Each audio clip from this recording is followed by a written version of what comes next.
A billionaire gave 4 black credit cards to 4 women to test them. But what the housekeeper bought left him speechless. Before we start, tell us in the comments, what city are you watching from? And don't forget to rate this story from 0 to 10 at the end. Enjoy the story. I can't take it anymore, James. It was a nightmare, Oliver Grant said, throwing his blazer onto the couch with frustration. She took a selfie with the dessert, called me her favorite ex, and even tried to toast to getting back together with a glass of sparkling wine. Am I a man or a rising stock on the market? James, his personal assistant for 8 years, watched calmly from the open kitchen like someone who had seen worse. Sir, it was just dinner. Dinner? James, she said she missed me. And the helicopter. In the same sentence. People don't see me anymore. Just the bank account. Oliver dropped into an armchair, running a hand through his hair, clearly frustrated. James took a deep breath. Sir, maybe it's time to take a break. A trip, perhaps. Fresh air.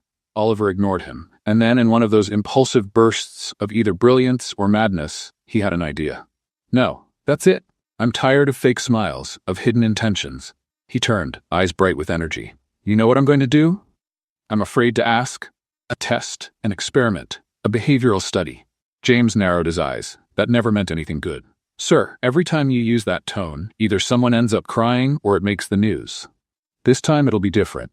I'm going to give an unlimited credit card to 4 women in my life, and I'll watch what each of them does with it. No instructions, no rules. Just freedom. And then? You're going to judge them all?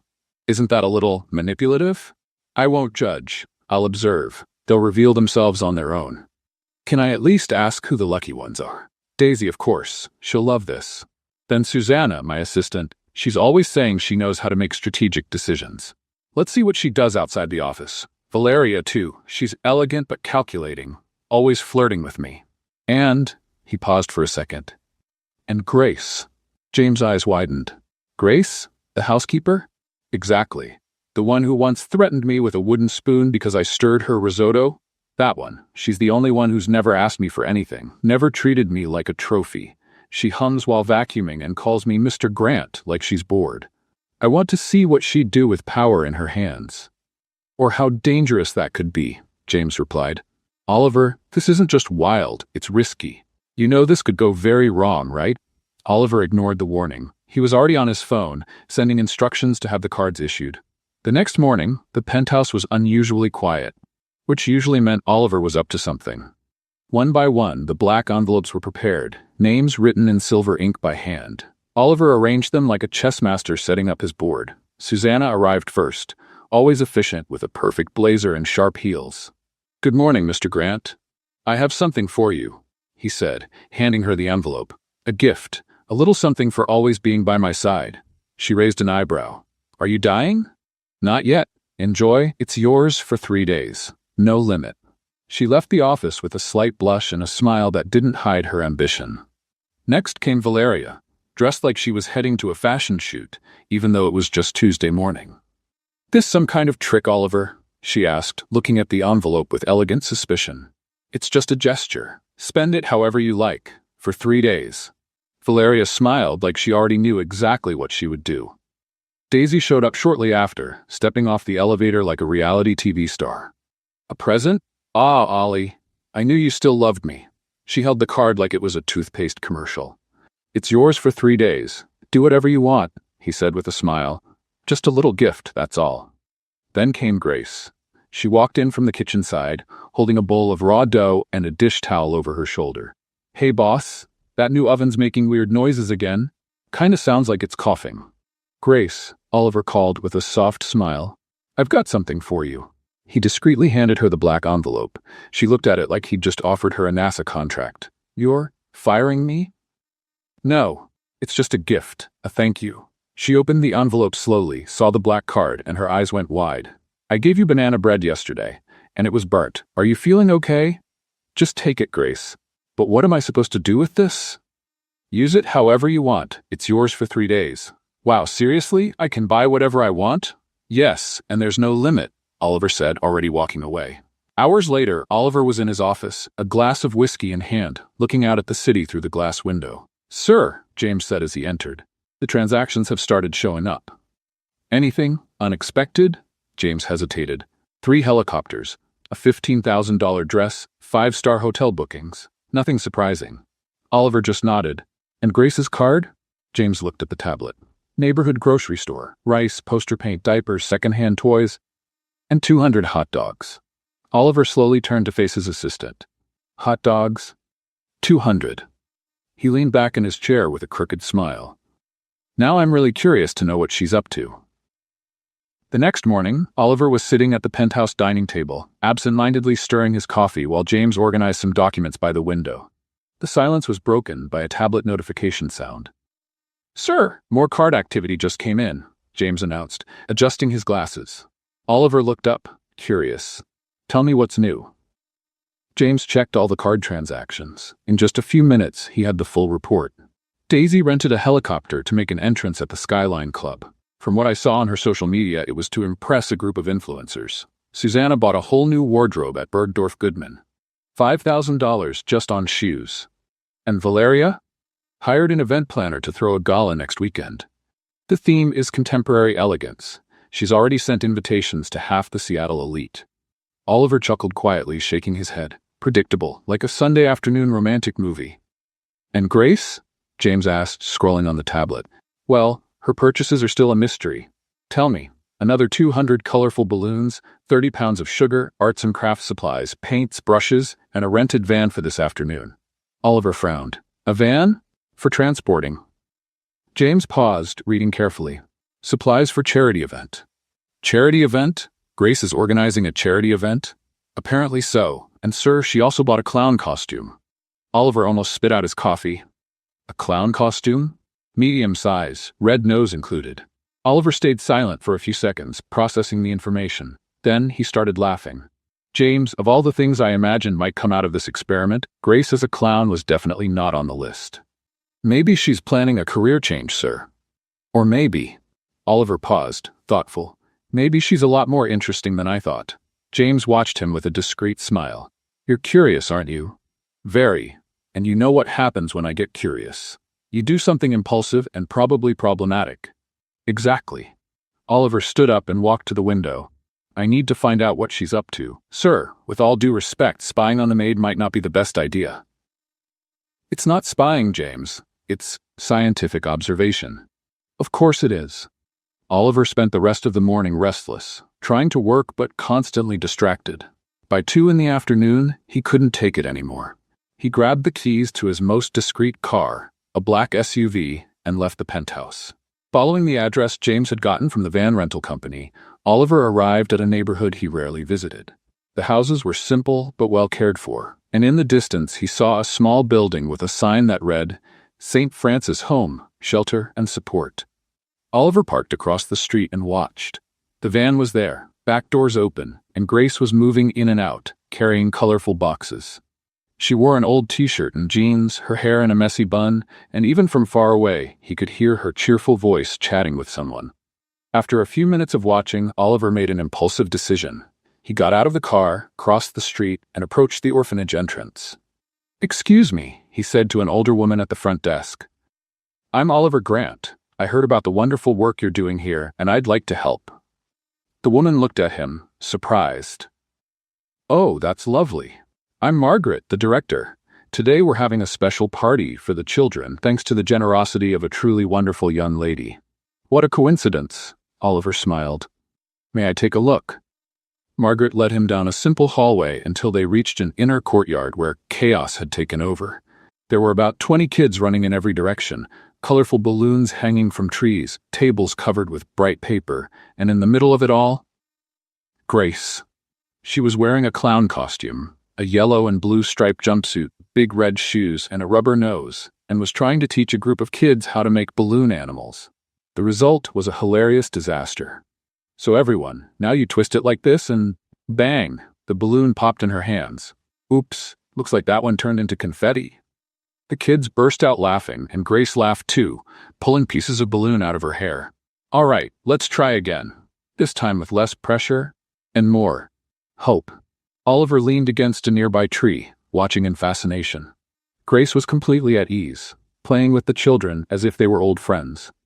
She sang kid songs off-key, made funny faces, and when a little girl got hurt and started to cry, Grace immediately dropped everything and ran to comfort her. "Hey, princess, what happened?" Grace knelt down beside the girl, taking off her clown nose to speak more seriously. "I fell," the child sobbed. "Let me see." Grace gently examined the scraped knee. "You know what I think? I think this injury needs a magic bandage." She pulled a colorful band-aid from her bag and placed it on the girl's knee. "There, now you've got super fast healing powers." The girl stopped crying and smiled. "Really? Really? But it only works if you do 3 jumps." The girl jumped happily, and Grace clapped like she had just witnessed a miracle. Oliver felt something strange in his chest as he watched that scene. There was a genuineness in Grace that he rarely saw in his world. "You must be Mr. Grant," said a voice behind him. He turned around and saw Lucy, one of the helpers, smiling. "Margaret told me you wanted to help. It's great to have you here." Oliver looked toward the voice and saw Grace approaching, still dressed as a clown, but now without the red nose. "Mr. Grant?" she said, wide-eyed. "What are you doing here?" Oliver hesitated. "I heard about the party and wanted to contribute." Grace looked at him with suspicion. "How did you hear about the party?" "I have contacts in charity organizations," he lied, not very convincingly. "Oh." Grace didn't seem entirely convinced, but she smiled. "Well, since you're here, you can help me. I've got 200 hot dogs to serve and only 2 hands." "Of course." Grace led him to a table with a makeshift grill and piles of buns and sausages. "Do you know how to make hot dogs?" she asked, handing him a spatula. "I have a master's degree in business from Harvard. I think I can figure it out." "Perfect. Because I have a PhD in burning food, so we're the perfect team." Oliver laughed, picking up the first sausage. In the first 5 minutes, he dropped half the sausages on the ground, got ketchup on his expensive dress shirt, and nearly set the buns on fire. "Mr. Grant," Grace said, watching the mess, "have you ever considered a career in demolition?" "Very funny. Let me take over. You can hand out the plates." While Grace took control of the grill with surprising skill, Oliver handed out hot dogs to the kids. With each one he gave out, he heard excited stories, received crayon drawings, and got bombarded with questions about his job. "Are you really rich?" asked a boy around 8 years old. "A little," Oliver replied, not quite sure how to explain. "Cool. Can you buy a dragon?" "There are no real dragons." "Yes, there are." Grace said she's seen one. Oliver looked at Grace, who pretended not to hear the conversation while flipping sausages. "Grace said that?" "She did. She tells the best stories." By the end of the afternoon, when the kids were full and worn out, Oliver helped Grace clean everything up. They worked in a comfortable silence, picking up burst balloons and putting toys away. "Why do you do this?" Oliver asked when they were alone in the yard. "Do what?" Grace paused her sweeping and looked at him. "All of this. Spending your free time here, using your own money, well, my money now, but you get the idea." Grace shrugged. "Because someone has to, and because these kids deserve to smile. But you don't get anything out of it." "Yes, I do," she smiled. "I get the best part of my day." Oliver felt that strange tightness in his chest again. There was something about Grace that touched him in a way he couldn't fully understand. "Thank you for letting me help today," he said. "Thank you for not burning the whole place down," she replied, laughing. As they walked toward the exit, Oliver realized his whole perspective on Grace had completely changed. She wasn't just the funny housekeeper who sang off-key in his kitchen. She was someone with a heart bigger than any fortune he could ever have. The next day, Oliver couldn't stop thinking about Grace. The image of her comforting that little girl, how naturally she treated the children, the way she turned an ordinary afternoon into something magical. All of it echoed in his mind while he tried to focus on spreadsheets at the office. "James," he said, setting his pen down. "What kind of coffee does Grace like?" James looked up from the documents, surprised. "Sir? Coffee? Grace? What's her favorite?" "Well, she always says the Italian machine coffee is way too full of itself and prefers the cheap instant stuff we keep for the occasional guest." Oliver smiled. "Perfect. Cancel my afternoon appointments." An hour later, Oliver found Grace in the penthouse kitchen, scrubbing a pan with energy while humming a completely off-key country song. "Grace," he said, walking over, "how about we get some coffee? Somewhere outside." She stopped scrubbing and looked at him like he'd just suggested a trip to the moon. "Coffee? Us? Yeah, I know a quiet place." "Mr. Grant, Are you going through some kind of midlife crisis? Because yesterday you showed up at the orphanage out of nowhere, and today you want to grab coffee with me. I'm starting to think you hit your head. Oliver laughed. Maybe I did. So are you in? Grace looked down at her clothes, jeans with cleaning product stains and a t-shirt that had clearly seen better days. Like this? Not that I've got anything fancy in the closet, but this is perfect just the way it is. 20 minutes later, they were sitting in a small, cozy cafe downtown. Oliver had chosen the place on purpose, far from the fancy restaurants where he was usually seen, a spot where they could talk without interruptions. Grace stirred sugar into her coffee with a bit too much energy, clearly nervous. So, she said, avoiding his eyes, is this the famous rich people coffee? Because it tastes just like the one Mrs. Martha serves at the bakery on the corner. It's exactly the same, Oliver smiled. That's what I was going for. Oh. She took a sip and made a face. Well, at least it's not as pretentious as that Italian machine in your kitchen. That thing sounds like it's having a nervous breakdown. Oliver burst out laughing. You've got strong opinions about my coffee machine. I've got strong opinions about a lot of things. Margaret always said opinions are like noses. Everybody's got one, and most people think theirs is the best. Margaret sounds wise. Grace went quiet for a moment, stirring her coffee more calmly. She is. She's very special. Oliver noticed the shift in her tone and decided to take a chance. Yesterday at the orphanage, you seem to know the place well. I do, she shrugged, trying to sound casual. I grew up there. The simplicity of her response caught Oliver off guard. He expected her to dodge the topic, hesitate, maybe avoid it entirely. You grew up at the orphanage? From day 1 to 18. My mother left me there when I was a baby. According to Margaret, she was very young and had no means to raise me. She left a note saying she loved me, but wanted me to have a better chance in life. She spoke as if she were talking about the weather, but Oliver could see the quiet pain behind her forced smile. Grace, Hey, don't give me that sad puppy face, she interrupted with a laugh. It wasn't all bad. Margaret's an angel. The other kids became my family, and I learned to cook, helping out in the kitchen since I was 8. That's where I discovered my natural talent for burning food. But it must have been hard. Sometimes, she admitted, letting her guard down for a moment. Especially when the other kids got adopted and I stayed behind. After a while, you just get it, you know? Maybe it's just not meant for you. Maybe you're the one who stays behind to look after the others. Oliver felt a tightness in his chest. There was so much strength in this woman, so much resilience hidden behind her humor. And at 18? At 18, you leave. That's the rule. I got a job at a sandwich shop, shared a tiny apartment with 2 roommates, and visited the kids whenever I could, until I found the ad for the job at your place and, well, you know the rest. Your coffee is terrible. Your coffee maker thinks it's better than everyone else, but you pay well, and don't complain when I sing into the vacuum. You sing very off-key, Oliver said, trying to lighten the mood. I know. Grace laughed wholeheartedly. It's a talent. Not everyone can make a beautiful song sound like nails on a chalkboard. They kept talking for another hour about random and trivial things, but Oliver felt like he was truly getting to know Grace for the first time. She was funny, smart, strong, and above all, genuine in a way he had forgotten even existed. When they returned to the penthouse, Oliver's mind was full of new thoughts. Grace disappeared into the kitchen, returning to her world of pots and off-key singing, but something had changed in the way he saw her. Mr. Grant, James said, appearing with a worried look. There were some calls while you were out. Anything important? Daisy called 3 times. Apparently, she heard about the charity event and wants to get involved. She used the words "can't miss media opportunity." Oliver frowned. How did she find out? Susanna also called. Apparently, the 2 of them had lunch and started scheming. Planning ways to support your new philanthropic initiative. They don't even know what the initiative is. No, but Daisy already posted a photo on Instagram with the caption, "Getting ready with special surprises for a cause very close to my heart." It has 15,000 likes.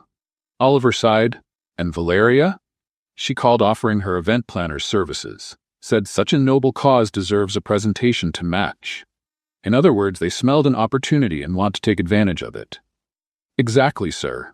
Oliver looked toward the kitchen, where he could hear Grace humming a tune while preparing dinner. The difference was striking. While Grace had used the card quietly, without showing off, without selfies, just to make children smile, the other three were already calculating how to turn any involvement into personal gain. James, cancel any meetings they want to set up for now. Sir, I need to think, and I need to figure out who's really worth having around. James nodded, understanding. And the credit card experiment? How would you evaluate the results so far? Oliver stayed silent for a moment, listening to Grace's off-key voice echoing through the penthouse. It's been more revealing than I expected, James. Much more. That night, while eating dinner alone in the large dining room, Oliver reflected on how just 3 days had changed his perspective on the people around him. Daisy, Susanna, and Valeria had reacted exactly as he'd expected, seeing opportunity where they should have seen responsibility. But Grace had completely surprised him. And now, knowing her story, he admired even more the woman who turned his house into a home with her genuine, unpretentious presence. The question bothering him now wasn't about the character of those around him. It was about what he would do with these discoveries. Oliver spent Friday morning pacing around the penthouse like a caged lion. The time had come to face the results of his experiment, and for some reason, it made him more nervous than any business meeting he had ever attended. James, he said, adjusting his tie for the 5th time. Confirm they'll all be here at 2 o'clock. Confirmed, sir. Daisy will arrive by helicopter as usual. Susanna is rearranging her schedule to be here on time. Valeria, well, she said she'll be fashionably late, whatever that means. And Grace? Grace said, and I quote, if it's about money, can I make sandwiches for everyone? Because those talks make me hungry. Oliver laughed for the first time that day. She knows she'll have to return the card? Actually, sir, she tried to return it yesterday. She said 3 days of unlimited buying power was more than enough for a lifetime. At exactly 2 o'clock, the penthouse living room looked like a scene from a suspense movie. Daisy had arrived 15 minutes early, wearing a dress that cost more than most people make in a year, standing strategically near the window where the light hit her perfectly. Susanna was sitting with perfect posture, tablet in hand, ready to take notes, as if it were a board meeting. Valeria showed up exactly 10 minutes late, as promised, wearing sunglasses even though they were indoors. Grace was the last to appear, coming out of the kitchen with her hands still damp from washing dishes, drying them on her apron. Sorry I'm late, folks. I was finishing cleaning the oven. That thing looked like a battlefield. Oliver took in the striking contrast between the 4 women. While 3 of them looked ready for a photo shoot, Grace looked like she'd just come out of a fight with rebellious appliances. Well, Oliver began, standing in the center of the room, first of all, thank you all for being here. 3 days ago, I gave each of you a credit card as a gift, to use however you wanted. But the truth is, it wasn't a gift. It was an experiment. Daisy, Valeria, and Susanna exchanged shocked looks at Oliver's revelation. And it was an amazing experience, Ollie. Daisy interrupted, flashing a bright smile. It really made me reflect on the endless possibilities in life. Susanna gave a professional nod. It was a unique opportunity to explore personal strategic investments. Valeria simply gave a graceful nod, as if she were agreeing with something deeply philosophical. Grace, on the other hand, was looking at the other 3 like they were speaking another language. Experiment? She mumbled. I thought it was just a thank you gift, and that it was for buying stuff. Grace, Oliver said, smiling. Why don't you go first and tell us how you used the card? She blushed slightly. Oh, nothing big. I bought a few things for the kids at the orphanage. Food, toys, supplies for activities. You know, normal things. Normal? Daisy raised a perfectly shaped eyebrow. Honey, normal would be a spa day or a shopping spree in Beverly Hills. Or a professional development course, Susanna added. Something to add value to your resume. Grace looked at them, genuinely puzzled. Why would I need a spa day? I shower every day and my skin's doing fine. And what kind of course teaches you how to make kids smile? Because that's what the money paid for, smiles. Valeria gave a slightly condescending laugh. That's sweet, Grace, but there are more refined ways to make a social impact. Like what? Grace asked, sincerely curious. A gala event, for example, Valeria replied. Gathering influential people, creating positive media buzz, building a network for future donations. Exactly, Daisy agreed. I used the card to invest in my digital presence. I documented the whole experience on social media to inspire my followers to think about philanthropy. Grace blinked a few times. You took pictures of the money? I captured the experience, dear. The process. The journey of discovery. Oh, Grace scratched her head. And the hungry kids, were they happy seeing your pictures or? A heavy silence fell over the room. Oliver had to bite his lip to keep from laughing. Susanna cleared her throat, trying to regain control of the conversation. Grace, it's not that our approaches are better or worse. They're just more strategic. For instance, I used the opportunity to completely update my professional wardrobe. That allows me to make better impressions in key meetings, which eventually leads to more business opportunities, and in turn, more resources for charity. Grace stared at her for a long moment. So, you bought clothes so you can make more money to give to charity later? Exactly. But in the meantime, the kids are still hungry today? Why? Susanna stumbled. It's a long-term vision. I see, Grace nodded slowly. Kind of like when I decide to do the dishes tomorrow so I can watch TV today. Only difference is, no one goes hungry while waiting for me to wash dishes. Oliver had to turn toward the window to hide his laughter. Daisy, sensing the conversation wasn't going her way, tried to shift the tone. Grace, sweetheart, what you did is admirable, of course. But let's be honest here, she said with a dramatic pause. Don't you think there's a small chance you chose to help the orphanage because you knew Oliver would be impressed? The room went quiet. Grace looked genuinely confused. Impressed with what? With your kindness, your generosity. Daisy said with a sweet smile, though her eyes were sharp. It's actually a very smart strategy. Strategy? Grace repeated the word like it was in Chinese. Susanna leaned forward, joining Daisy's lead. What Daisy's saying is, it would be natural for someone in your position to want to make a good impression on the boss through generous gestures. Grace looked from one woman to the next, then at Valeria, who was observing the exchange like it was a sociology case study, and finally at Oliver. Let me get this straight, she said slowly. You think I helped those kids to impress Mr. Grant? We're not accusing, Daisy said quickly, just pointing out that it would be an understandable motivation. Grace went quiet for a moment, thinking. Then, to everyone's surprise, she started laughing. Seriously? Grace said, still laughing. You really think I came up with some master plan to impress the boss by helping orphans? It's not impossible, Susanna muttered. Susanna, sweetheart, Grace replied with exaggerated patience. If I wanted to impress Mr. Grant, I would have bought ingredients to bake a decent cake, because so far, all I've managed to do is burn cookies and make sticky risotto. Trust me, charity wasn't exactly on my how to impress the boss list. Oliver stood in silence, feeling a strange mix of anger and admiration. Anger at the way Daisy and Susanna were going after Grace, and admiration for how naturally she stood her ground. Besides, Grace went on, I've been helping those kids for 2 years, way before I started working here. So unless I have psychic powers and somehow knew my future boss would one day pull a crazy credit card experiment, I think we can drop the conspiracy theory. Valeria finally took off her sunglasses. 2 years? You've been helping the orphanage for 2 years? Every Friday. Sometimes Saturdays too, when they need extra help. Grace shrugged. Margaret always needs an extra pair of hands, and I like the kids. They're funny and honest, very different from some people I know.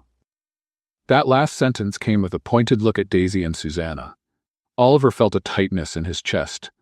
All this time, while Grace worked for him, she had kept up this quiet commitment to the orphanage. She'd never mentioned it, never asked for special time off, never used it as an excuse for anything. Grace, he said, finally finding his voice, why didn't you ever tell me about the orphanage? She looked surprised. Why would I? It's just something I do in my free time, like when you play golf or go to those boring business meetings. The difference is, my hobby involves fewer clubs and more dirty diapers. Daisy made one last desperate attempt. But you have to admit, Grace, using his money for personal activities is a little inappropriate. Grace gave her a look Oliver had never seen before. Not anger, but something closer to disappointment. Daisy, you used the card to rent a helicopter for a dramatic entrance at a club. Susanna bought clothes that cost more than what I make in 6 months. Valeria hired an event planner for a party that hasn't even happened yet. And you all think it's inappropriate that I bought food for hungry children? The silence that followed was deafening. You know what I think? Grace said, standing up. I think you're upset because you didn't think of it first. Deep down, You know you spent the money on things that only benefit yourselves, and now you're trying to make it look like I did something wrong." She turned to Oliver. "Mr. Grant, thank you for the card. That was generous of you, but next time you want to test someone's character, maybe choose more carefully. Because clearly, some people here are better actresses than I thought." And with that, Grace walked out of the room, leaving behind an awkward silence and 4 people with very different expressions. Oliver looked at Daisy, Susanna, and Valeria, seeing them in a completely different light. That conversation had revealed far more than he'd expected. Not just how each of them had spent the money, but who they truly were when faced with genuine honesty. Any doubt he'd had about Grace's motives was gone. In fact, now he was certain he'd found the only truly selfless person in his entire social circle. And that scared him as much as it impressed him. After Grace left the room, the silence lingered for several uncomfortable seconds. Daisy was the first to break it, nervously fixing her hair. "Well, that was intense," she said, trying to keep her tone light. Susanna snapped her tablet shut. "Oliver, I need to ask, why did you really do this? Because it clearly wasn't just a gift, like you said." Oliver turned to them, still processing everything that had just happened. "You want the truth?" "That would be a good start," Valeria said, putting her sunglasses back on. "It was a test. I wanted to see how each of you would react to having unlimited resources." Daisy stood up abruptly. "A test? You tricked us. I gave you free money to spend however you wanted. Where's the trick?" "You used us like lab rats," Susanna protested. "That's manipulation, Oliver." "Manipulation would have been telling you how to spend it. I didn't say a word, I just watched the choices you made on your own." Valeria let out a dry, humorless laugh. "And what was the result of your scientific experiment, Dr. Grant?" Oliver looked at each of them. "You really want to know?" "We do," said Daisy, folding her arms. "Daisy, you used the money to create content for social media. Susanna, you invested in yourself thinking about long-term financial return. Valeria, you planned an event to impress influential people. And Grace bought food for hungry children. So what?" Daisy shot back. "My personal brand strategy could inspire thousands of followers." "It could inspire, but did it? Or did it just get likes?" "That's irrelevant," Susanna cut in. "My investment in professional networking has the potential for a much bigger return than any one-time donation." "Potential," Oliver repeated. "That's the key word. Grace didn't think about potential. She saw a need and met it right away." Valeria sighed dramatically. "Oliver, you're being too romantic about charity. The real world requires strategy." "Does it? Or have you just convinced yourselves of that to justify sophisticated selfishness?" The mood in the room turned tense. The 3 women looked at one another, clearly unsettled by where the conversation was going. "You know what, Oliver?" said Daisy, picking up her purse. "If you wanted a saint, you should have said so from the beginning. Some of us prefer to live in the real world." "Where helping orphan children isn't part of the real world?" Oliver asked. "Where adult relationships aren't based on mind games," Susanna replied, standing up as well. "This wasn't a mind game, it was a moment of honesty. Maybe the first we've had." Valeria was the last to rise. "Oliver, dear, you're confusing naivety with virtue. It's a common mistake among wealthy men who get bored." "Maybe. Or maybe you're confusing cynicism with sophistication." The 3 of them walked out of the penthouse without another word, leaving Oliver alone with his thoughts, and the sound of Grace's voice still echoing through the kitchen. The next day, Oliver woke up with a decision already made.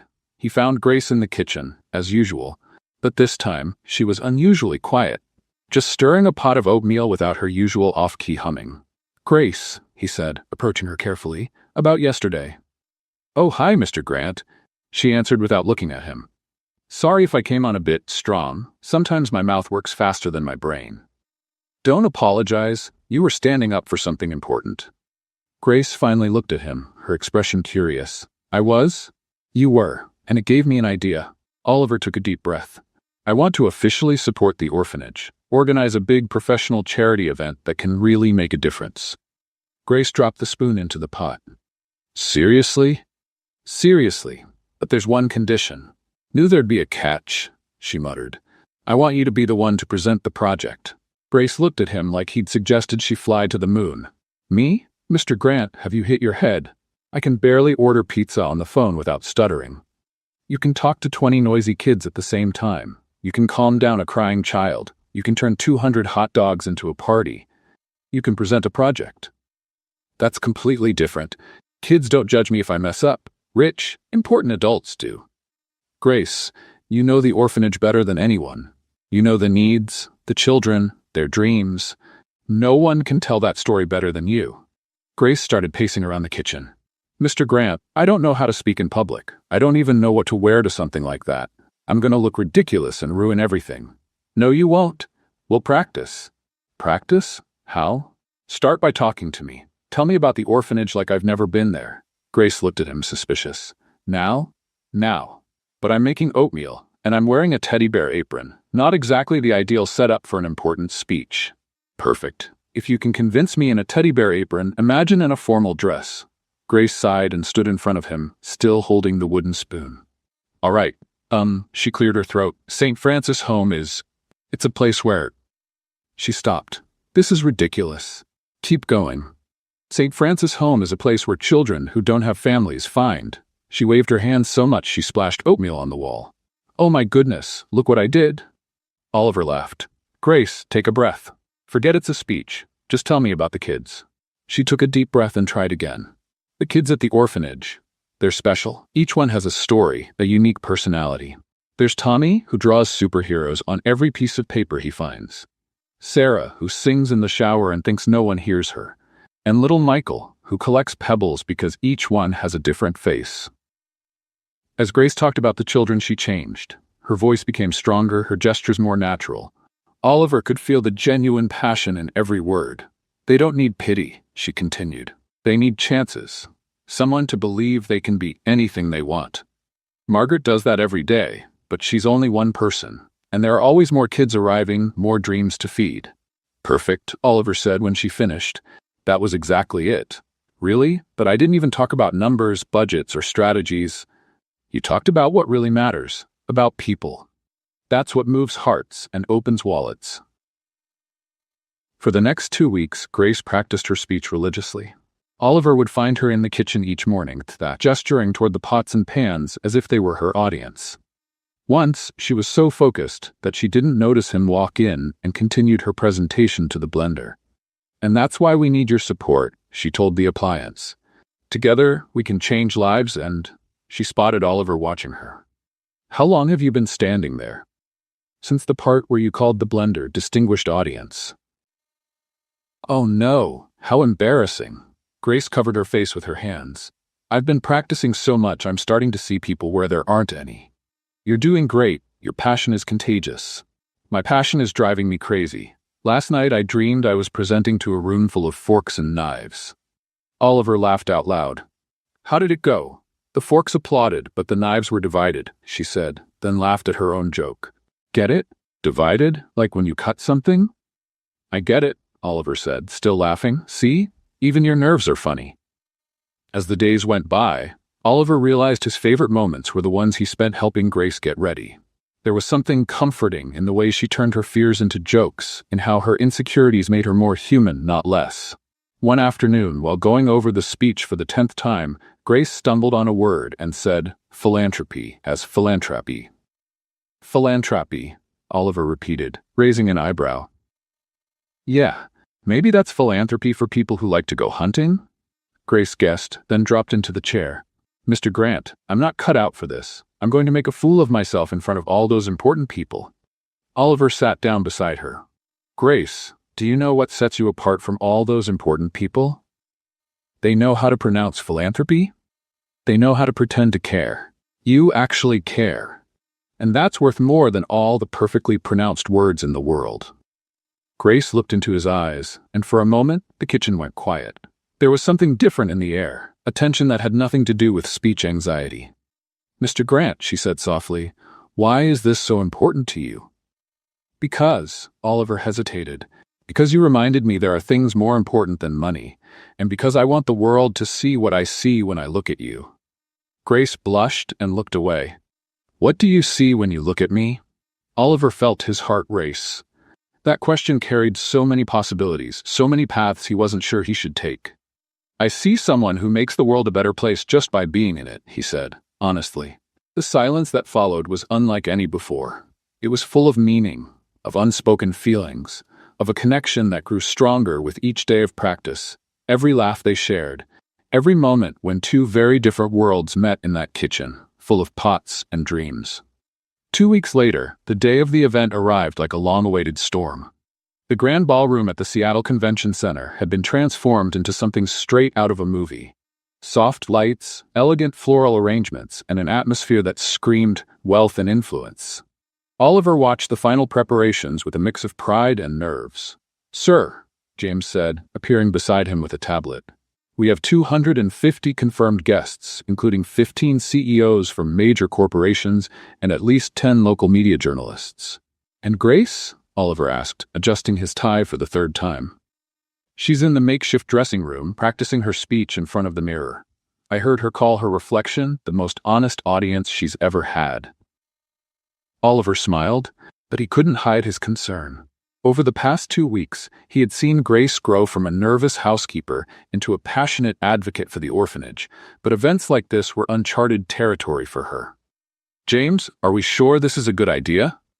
"Sir, if I may speak plainly, Miss Grace has something most of these people don't: sincerity, and that's worth more than all the public speaking courses in the world."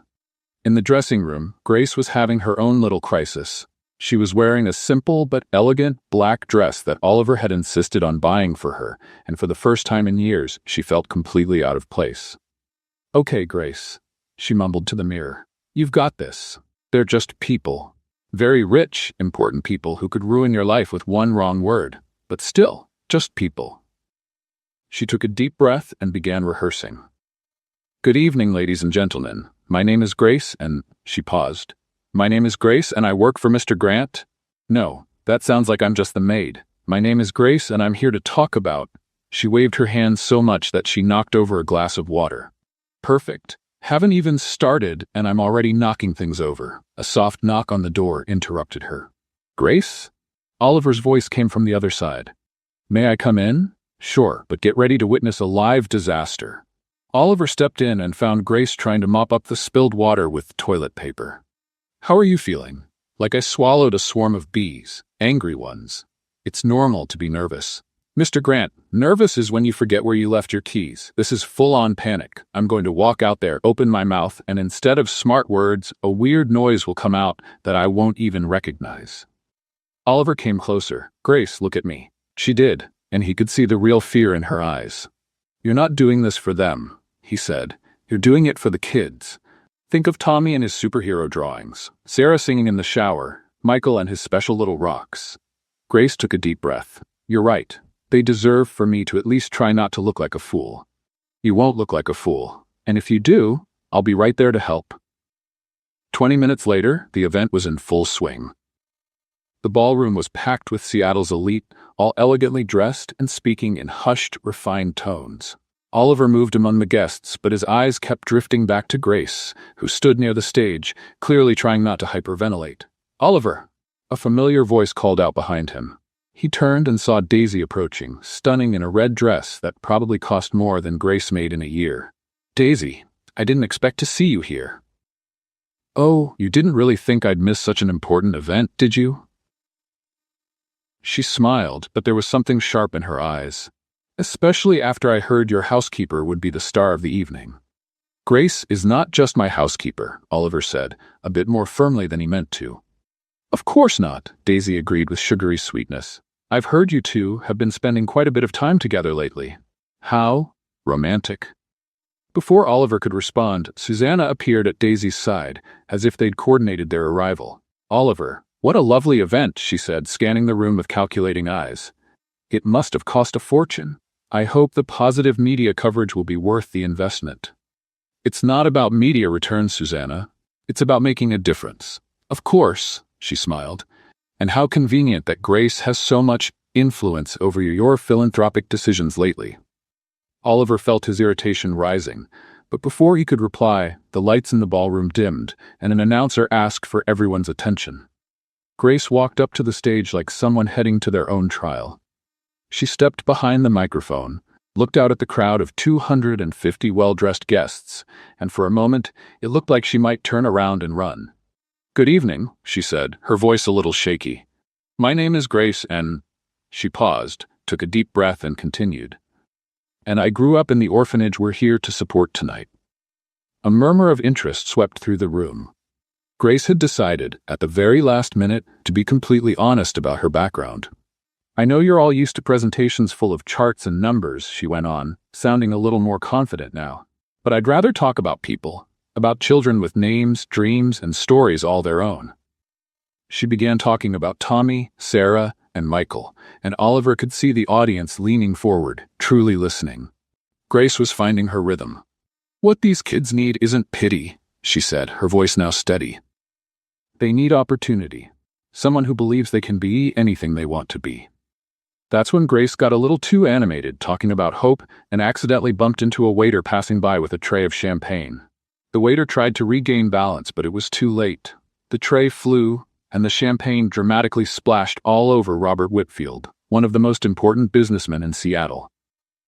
The room fell completely silent. Grace looked at the soaked businessman, the shocked audience, and then at Oliver, her face frozen in horror. She stammered. Mr. Whitfield, I'm so sorry. Are you going to sue me? Because I don't have money for a lawyer. I just have a cousin who watches a lot of Law and Order. The tension was thick. Whitfield stood there, dripping champagne, his face unreadable. Oliver watched Grace's future unraveling in real time and didn't hesitate. He quickly stepped onto the stage. Robert, he said, grabbing a napkin from a nearby table. Looks like Grace decided you needed a drink earlier than expected. Whitfield stared at him for a moment that felt like forever. Then, to everyone's surprise, he started laughing.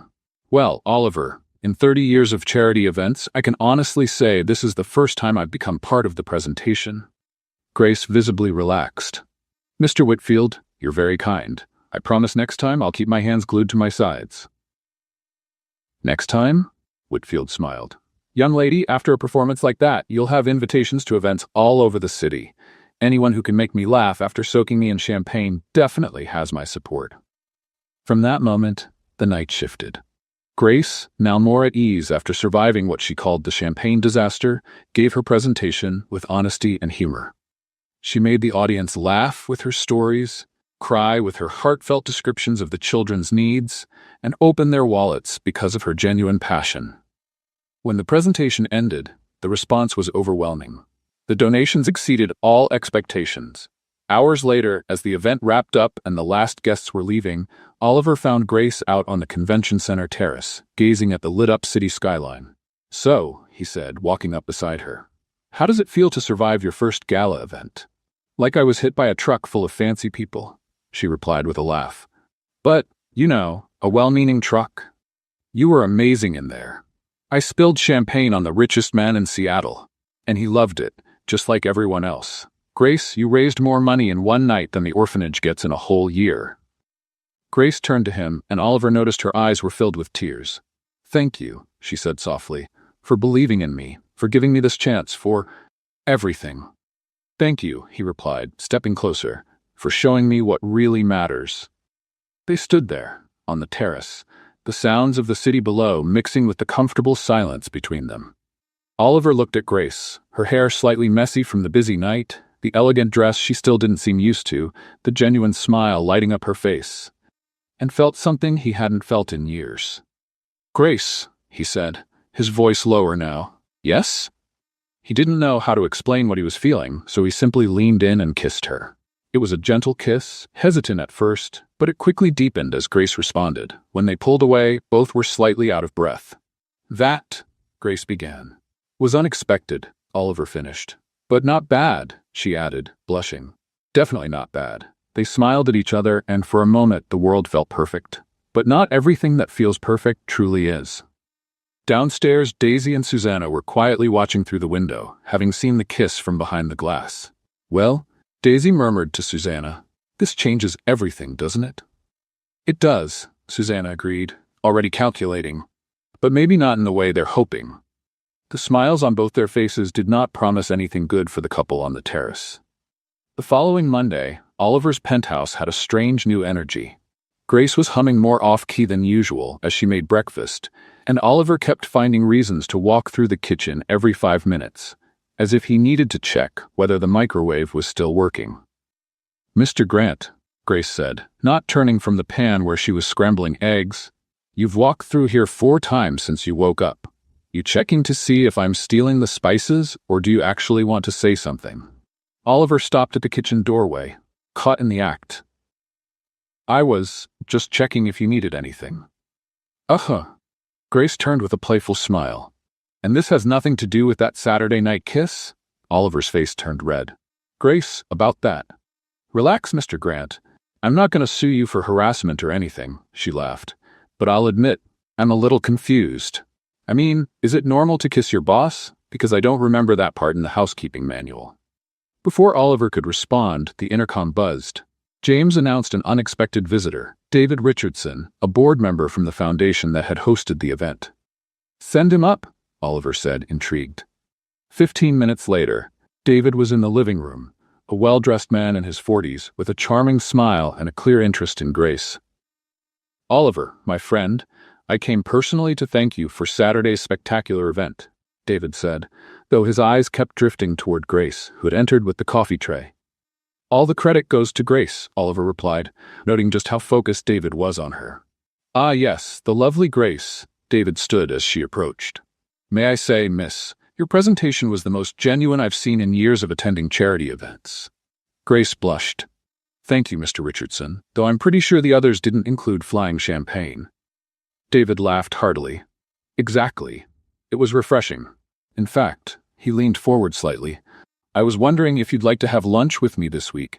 I have some ideas for expanding the orphanage project. Oliver felt something unpleasant stir in his stomach. It was like someone had swallowed an angry squirrel, and now the squirrel was doing acrobatics. That's very kind of you, Grace said, but I'm not sure if... It would be purely professional, of course, David continued, with a smile that Oliver found annoyingly charming. Maybe we could discuss starting a mentorship program for the older kids. Grace glanced at Oliver, as if asking for permission. Grace is free to have lunch with whoever she wants, Oliver said, trying to sound casual, and failing badly.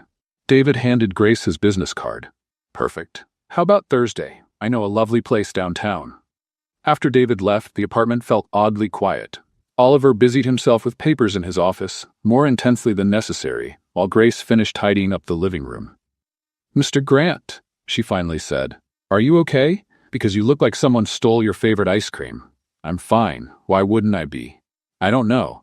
Maybe because you're signing those papers so hard you're about to poke through them? Oliver looked down. She was right. He put the pen down. Grace, are you going to have lunch with him? I don't know. Should I? Like I said, you're free to do whatever you want. Grace walked closer to his desk. Mr. Grant, can I ask you something?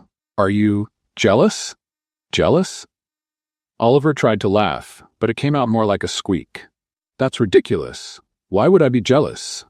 I don't know. Why would you? They stared at each other for a moment, the tension building. Maybe, Oliver finally said, because I don't like the idea of other men taking you to lunch. And why does that bother you? Because, Oliver hesitated, then chose honesty, because what happened Saturday night meant something to me, and I was hoping it meant something to you too. Grace sat down in the chair across from him. It did. Much more than it should have. Why more than it should have? Because it's complicated, Mr. Grant. Very complicated. Oliver, my name is Oliver. And why is it complicated? Grace sighed. Because you're you, and I'm me. You live in a penthouse worth more than the GDP of some small countries.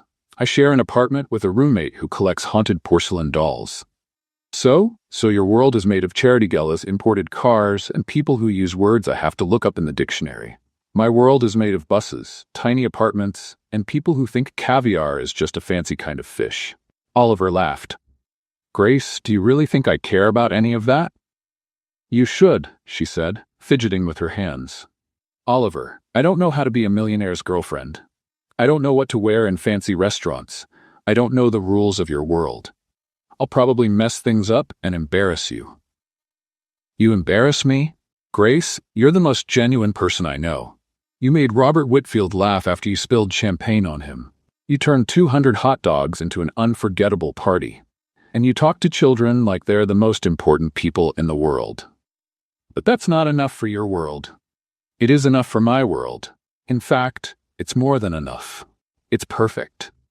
Grace looked him in the eyes. Are you sure? Because once we start this, there's no turning back. And I don't know if I could handle it if you changed your mind later. There was so much vulnerability in her voice that it broke Oliver's heart. He stood up, walked around the table, and knelt down beside her chair. Grace, look at me. When she did, he continued, I'm not going to change my mind. You made me realize I've spent years surrounded by people who pretend to care about me because of my money. You care about me in spite of my money. That's worth more than any fortune. But what if I don't know how to act? What if your sophisticated friends think I'm just some small-town girl? Then they don't deserve to know you. And honestly, after what I saw during the credit card challenge, I think my sophisticated friends could learn a lot from you. Grace gave a shy smile. You really think so? I do. In fact, I have a confession to make. What is it? I'm scared too. Of what? Of not being good enough for you. Grace looked at him like he'd lost his mind. Oliver, you're a millionaire. I clean bathrooms for a living. And you're the most generous, funny, and kind person I've ever met. Her smile. I'm a grumpy workaholic who didn't know the difference between philanthropy and showing off until you taught me. You're not grumpy. Well, not always. See? You're already being too generous with me. They both laughed, and the tension in the room began to fade. So, Grace said, what do we do now? Now, you decide if you want to have lunch with David Richardson or with me. Let me think. Grace pretended to seriously consider. A rich, charming man who can take me to fancy restaurants, or my boss who thinks cereal counts as dinner when he's working late. Hey, that cereal was organic and expensive. Sold.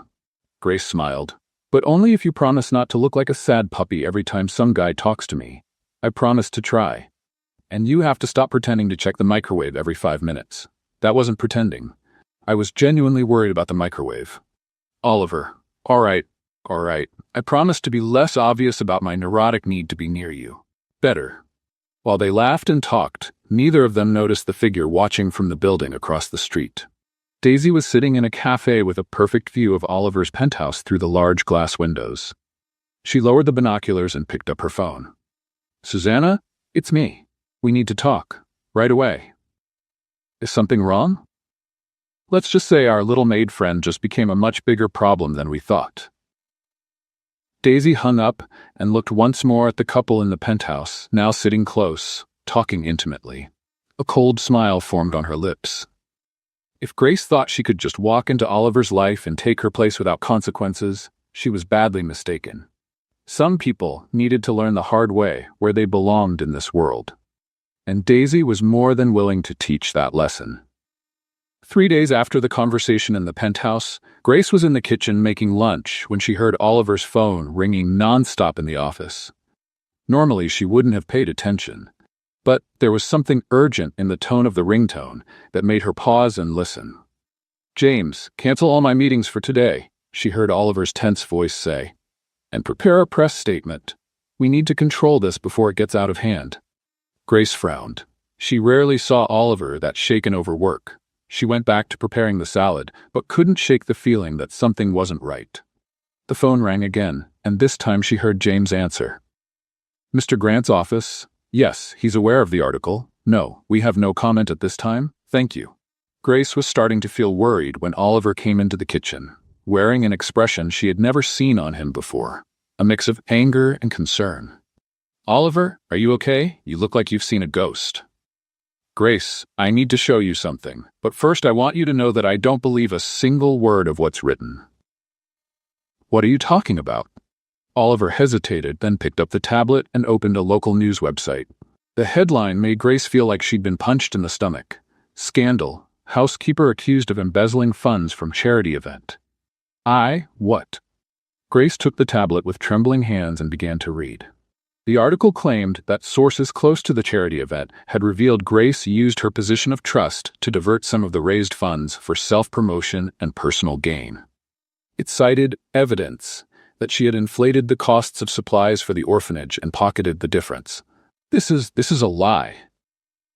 Grace looked at Oliver with wide eyes. Oliver, you know this isn't true, right? Of course I know. Grace, I was there. I saw where every cent went. This is clearly a setup. But who would do something like this, and why?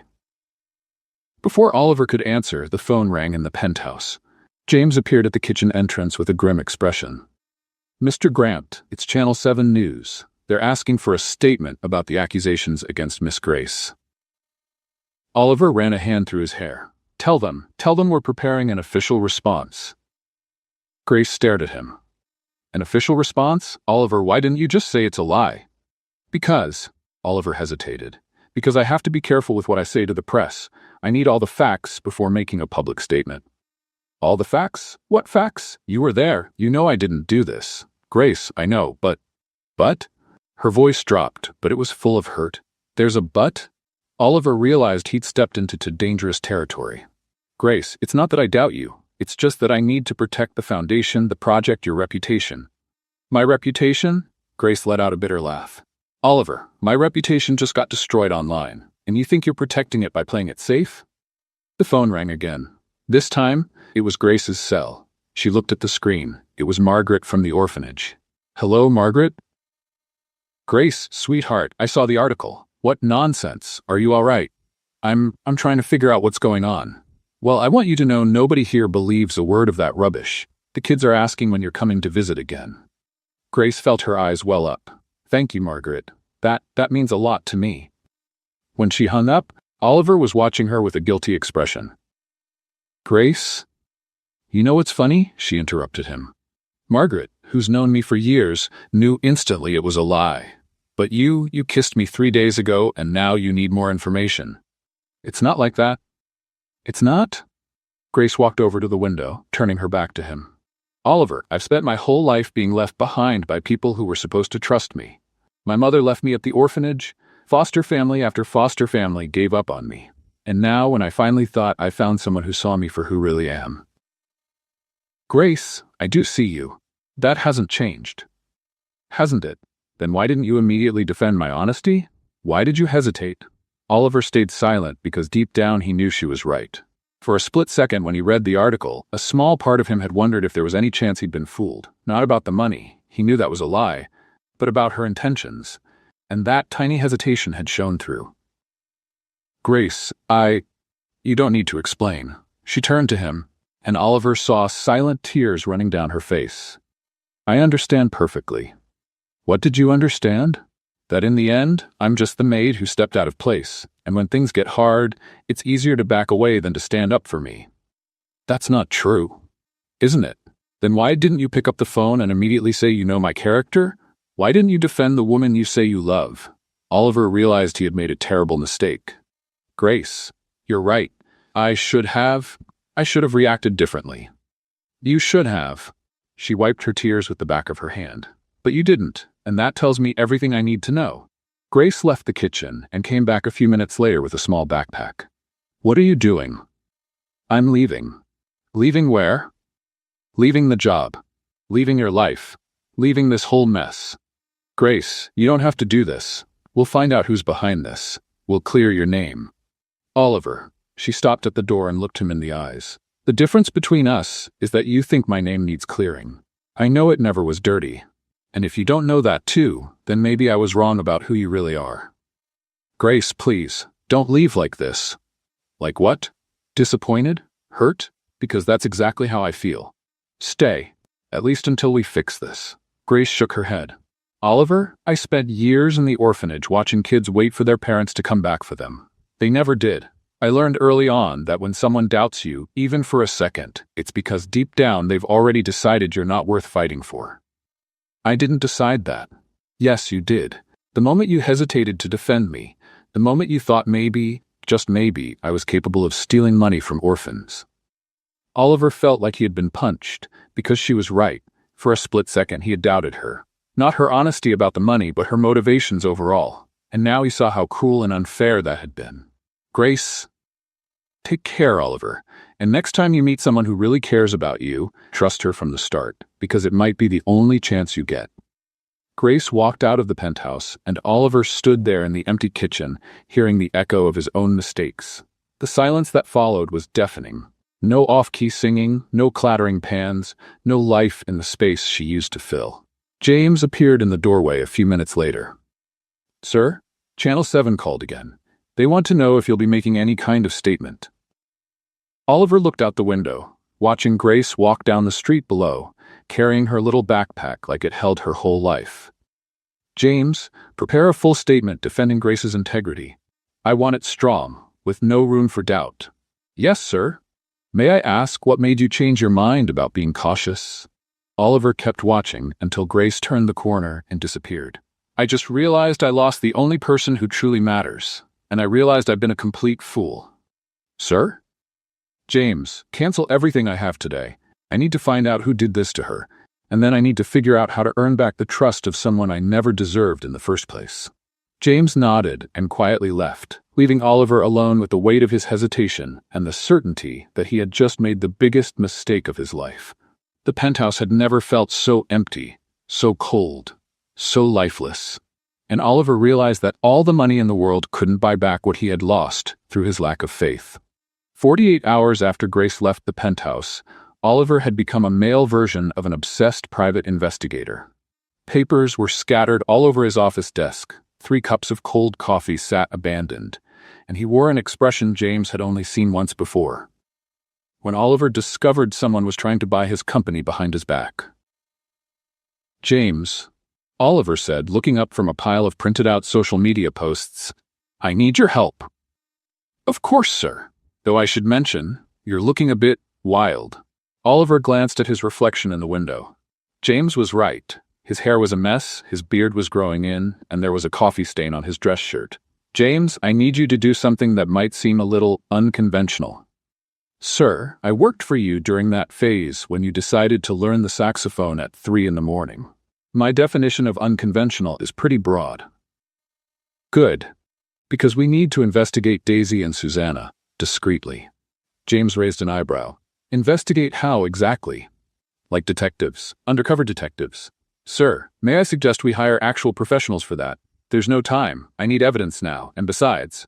Oliver stood up with a determination James recognized as possibly problematic. This is personal. 2 hours later, Oliver was unrecognizable. James had managed to find a black beret, sunglasses, and a fake mustache that made Oliver look like a spy movie actor from the 1970s. Sir, James said, adjusting his own disguise, which included a fishing hat and a glued-on beard, may I point out that we look like 2 people running away from a circus? Perfect. No one will recognize us. The plan was simple. Oliver would follow Daisy while James would track Susanna. They'd meet at 5 o'clock to compare notes. Oliver started his mission at the cafe where Daisy usually had lunch. He ordered a coffee, sat at a nearby table, and pretended to read a newspaper while watching her. Everything was going smoothly until he realized he was holding the newspaper upside down. Excuse me, said an older lady at the next table. Are you all right? Because you're reading the news in a very creative way. Oliver quickly turned the paper around. Oh, I like to challenge my brain by reading from different perspectives. The lady gave him a look that said she thought he might be slightly unstable and quietly moved to another table. 15 minutes later, Daisy showed up. She sat at a table near the window and immediately pulled out her phone. Oliver tried to get close enough to hear the conversation, but in the process, he knocked over a chair, drawing everyone's attention in the cafe. Sorry, he mumbled, trying to hide behind his fake mustache. Daisy looked toward the noise but didn't seem to recognize him. Oliver breathed a sigh of relief and managed to position himself close enough to catch parts of the phone call. Yes, the story is spreading just as we planned, Daisy was saying. Her reputation is ruined. No, Oliver hasn't made any public statement defending her yet. Perfect. Now we just wait for him to realize she's not worth the scandal. Oliver felt his blood boil. He had to stop himself from standing up and confronting her right there. Daisy went on. Susanna did an excellent job planting the story with her media contacts. Yes, the evidence we made up is pretty convincing. Oliver's always been too smart for his own good, but when it comes to women, he's surprisingly naive. That was the last straw. Oliver stood up abruptly, but in the sudden movement, his fake mustache fell into the coffee cup at the next table. My mustache! He shouted instinctively, then realized what he had just said. The entire cafe turned to look. Daisy looked too, and for a moment their eyes met. Oliver saw the exact instant she recognized him, even without the mustache.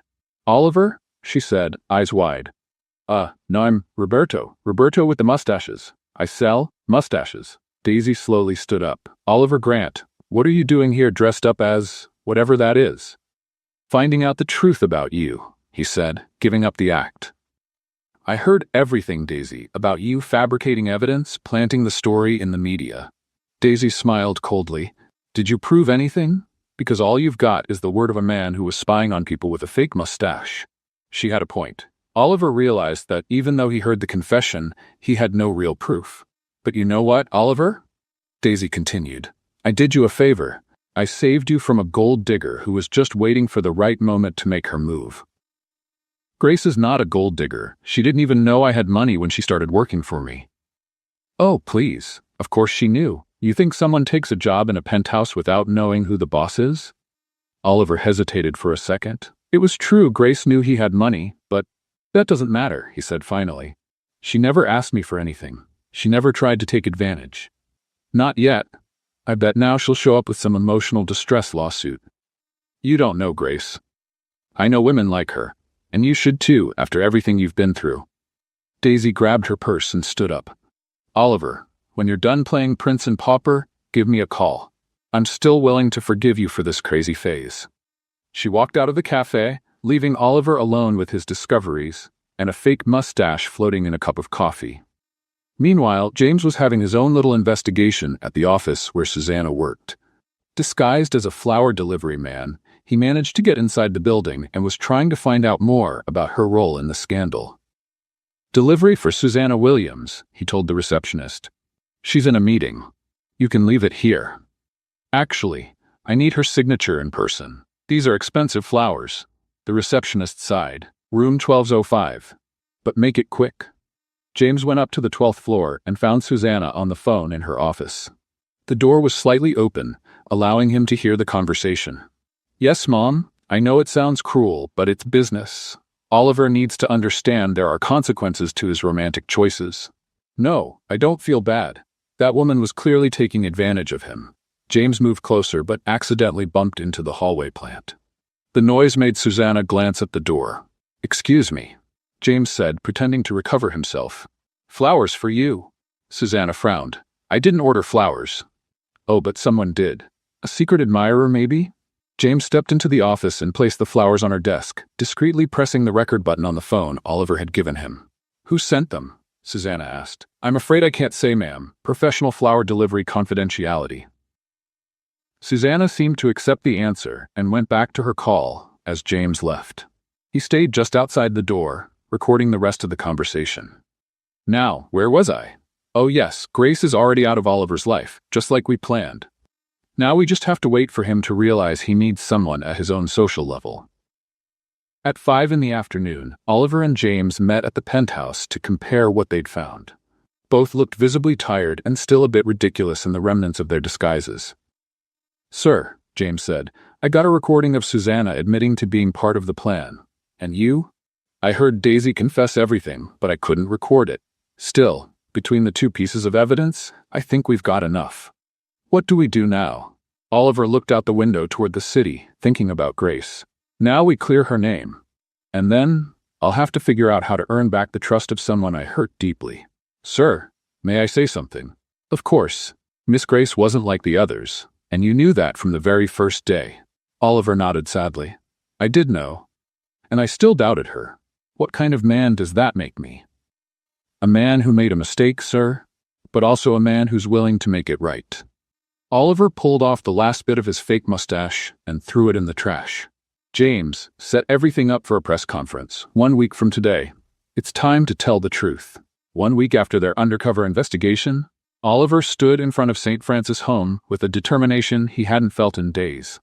In his hands, he held a folder with all the evidence he'd gathered about Daisy and Susanna, and a heart full of regret and hope. Margaret greeted him at the door with a warm smile. Mr. Grant, it's so good to see you. The kids have been asking when you'd come back. Actually, Margaret, I'm here for a very specific reason. I need your help organizing something special. Of course, dear. What do you need? I want to give a presentation here today. For the press, for the people who support the orphanage, and most of all, for Grace.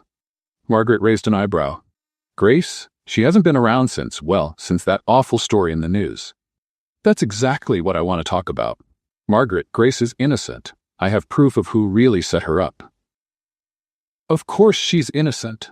Margaret looked almost offended at the suggestion. That girl has the purest heart I've ever seen. Who would believe such nonsense? Oliver lowered his head, ashamed. I almost did. For a moment, I doubted her, and now I have to make it right. Margaret studied him with wise eyes. Ah, I see. You're not just here to clear her name, are you? No, I'm here because I made the biggest mistake of my life, and I need a chance to make it up to her. And does she know you're coming today? No, actually, I don't even know if she'll show up. Margaret smiled. Leave that to me. Grace has never been able to resist a story about kids in need, and today's a special activity day with the new children who arrived this week. 2 hours later, the orphanage courtyard was filled with people. Journalists, supporters of the institution, a few local officials, and most importantly, curious children who didn't quite understand why so many grown-ups were in their play space. Oliver was more nervous than he'd ever been before a presentation. This wasn't about sales numbers or corporate strategies. It was about the woman he loved and the future he had nearly ruined with his lack of trust. Everyone, Margaret said into the microphone, we have with us today Mr. Oliver Grant, who has something important to share.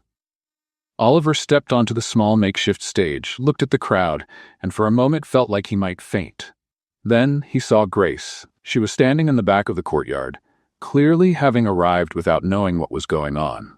She wore jeans and a simple t-shirt, her hair tied back in a ponytail, and had a look of complete confusion when she saw him there.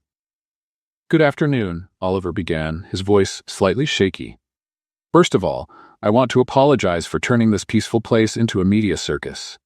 But there are some truths that need to be told, and I couldn't think of a better place to say them.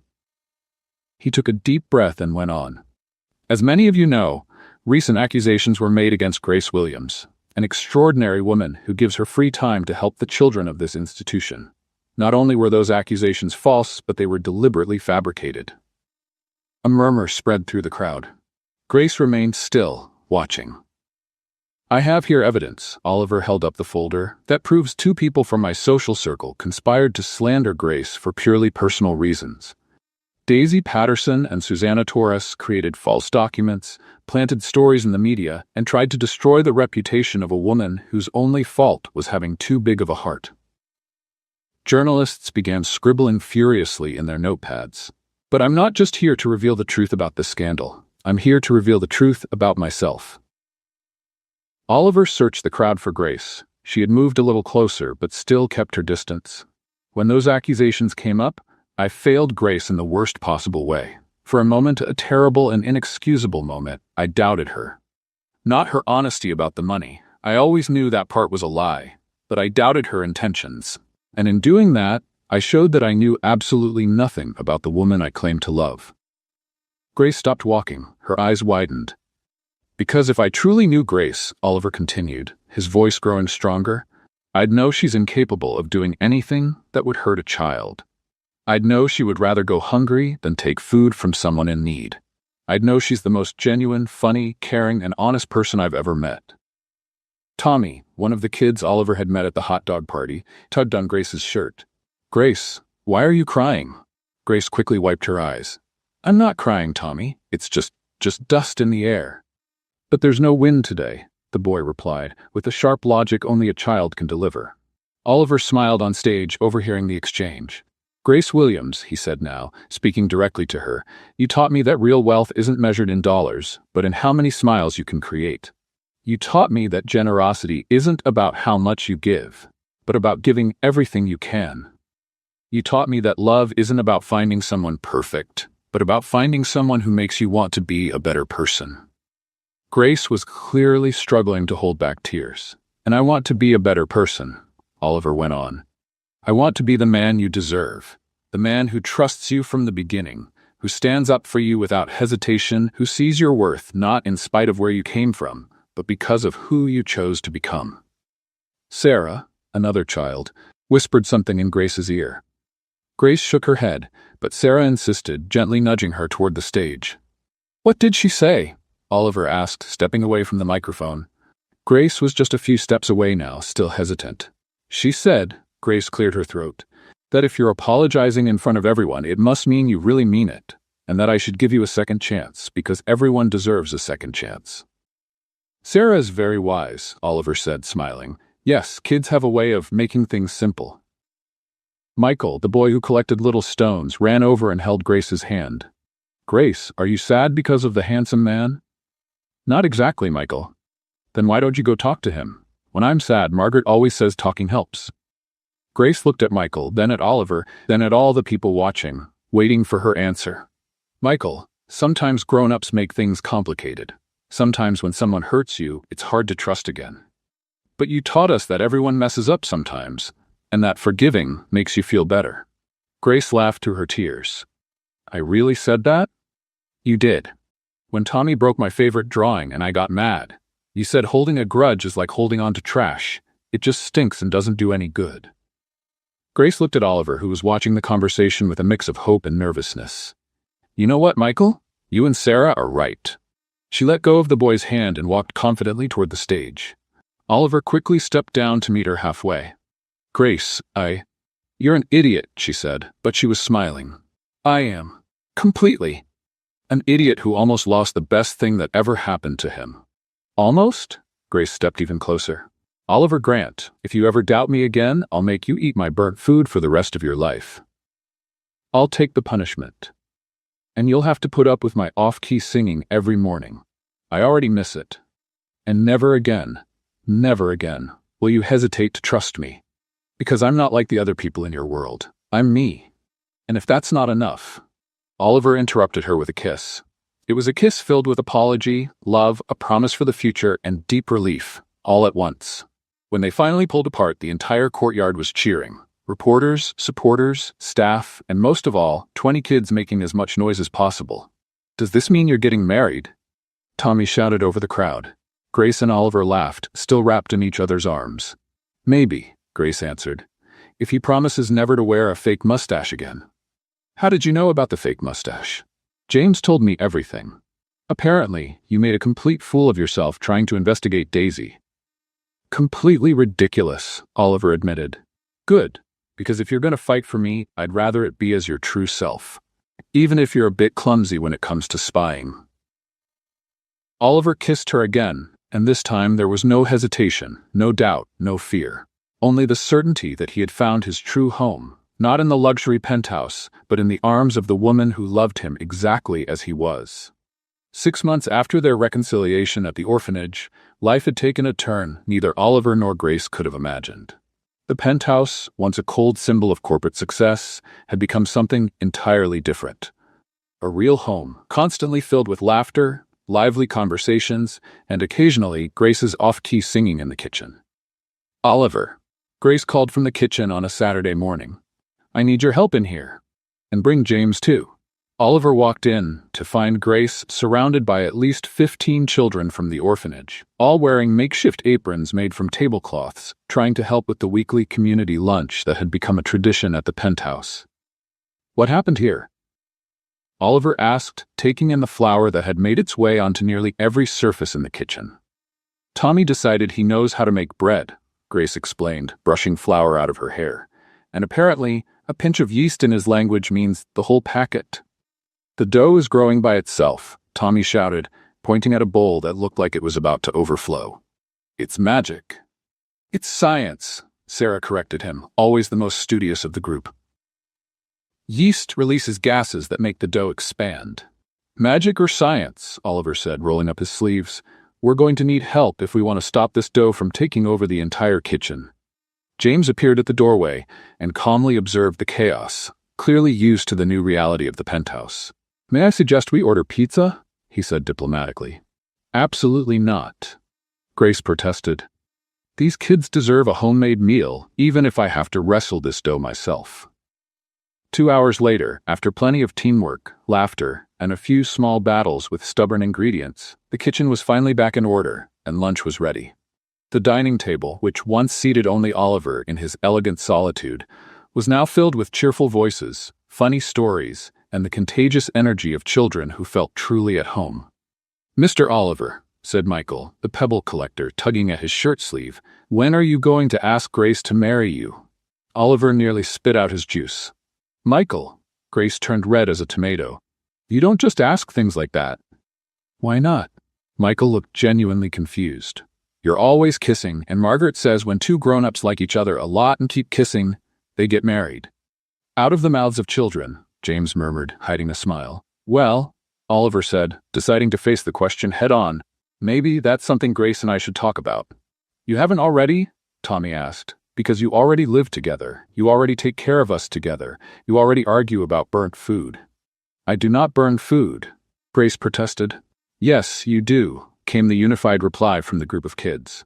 All right, Grace laughed, surrendering. Fine, I burn food sometimes, but that has nothing to do with getting married. Yes, it does, Sarah said seriously. Because if you get married, Mr. Tut Oliver will have to eat your burnt food forever. That's a big commitment. Oliver laughed. Sarah's right. It's a decision that takes courage. Hey. Grace threw a napkin at him. Aren't you supposed to be on my side? Always, Oliver said, reaching across the table to take her hand. Burnt food and all. The days that followed were a whirlwind of preparations. Oliver had decided that if he was going to ask Grace to marry him, he was going to do it right, surrounded by the people who truly mattered to them. The proposal happened on a Friday night during one of their community dinners. Oliver had secretly asked the children for help, and they were more excited than he was about the plan. Grace, Oliver said, standing up during dessert, I have something to tell you. If it's about that pan I burned yesterday, I already apologized. It's not about the pan. Oliver got down on one knee beside her chair, and the room fell into a hush. Grace Williams, you've changed my life in ways I didn't even know were possible. You turned a house into a home. You turned a lonely man into someone with a family. You took an empty fortune and gave it purpose. Grace's eyes were filled with tears. Oliver, will you marry me? He asked, pulling a small box from his pocket. And before you answer, just know the proposal comes with a few conditions. What conditions? Grace laughed through her tears.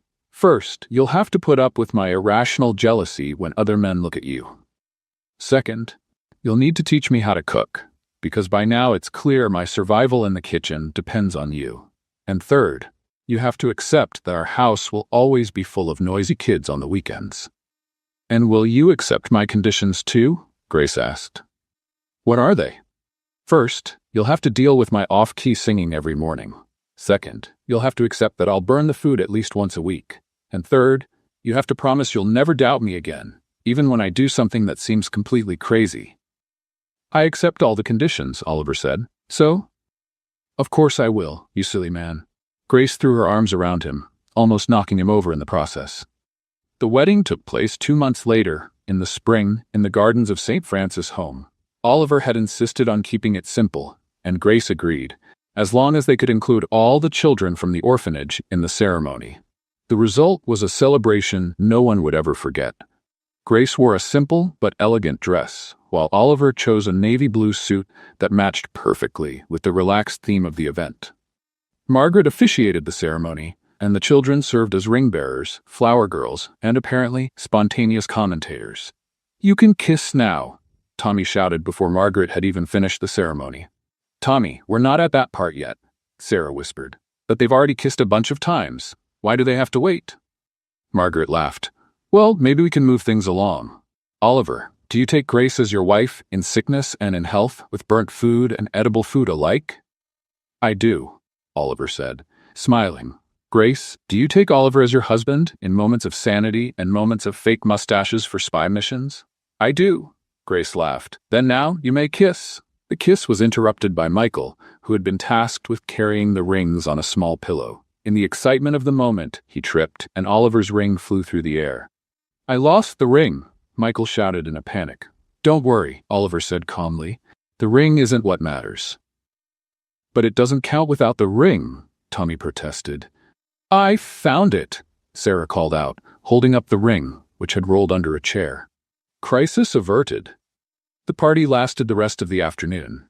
There was live music from a local group, food prepared collectively by all the guests, including a few questionably edible contributions from the kids, and lots of dancing. Oliver and Grace opened the dance floor with a simple waltz, but even that romantic moment didn't go uninterrupted by the children. You're dancing wrong, Tommy shouted. It's like this. And he began moving in ways that looked more like fighting invisible monsters than dancing. Actually, they're dancing perfectly, Margaret said, watching the couple with a tearful smile. They're dancing like two people who found their rhythm. As night fell and soft lights lit up the garden, Oliver and Grace finally had a quiet moment to themselves. They sat on a bench near the rose bushes, watching the children run around the garden with makeshift lanterns. "So, Mr. Grant," Grace said, resting her head on his shoulder, "how does it feel to be a married man? Happy, whole, and slightly worried about what you're going to burn for breakfast tomorrow." "Very funny," Grace laughed. "For your information, I've already decided to make pancakes. What could possibly go wrong?" "Do you want the alphabetical list or the chronological one?" "Oliver, I'm kidding." He kissed the top of her head. "I don't care if you burn the whole kitchen, as long as we're together." How romantic and slightly concerning. They sat in silence for a few minutes, just watching the children play and listening to their laughter echo through the garden. "Oliver," Grace said softly. "Yes? Thank you." "For what?" "For showing me that family isn't about sharing the same genes or growing up in the same house. It's about choosing to love and care for each other, even when it's hard." Oliver looked around, at the children running, at Margaret chatting with James over some joke, at the true friends they'd found along the way, and realized Grace was right. He had started this journey trying to figure out who really cared about him. And he ended up discovering something far more valuable. That true love isn't about finding people who love you for what you have, but finding people you can love unconditionally. "Thank you," he said, pulling her closer, "for teaching me the difference between having a house and having a home." And there, under the stars and surrounded by the sound of children's laughter, Oliver and Grace officially began their life together. A life that would be filled with burnt food, off-key singing, orphanages always needing help, and an impossible amount of love. What did you think of Oliver and Grace's story? Leave your thoughts in the comments. Rate this story from 0 to 10. What score would you give it? Subscribe to the channel and turn on notifications to follow all our stories, and don't forget to check out more emotional stories right here on the final screen.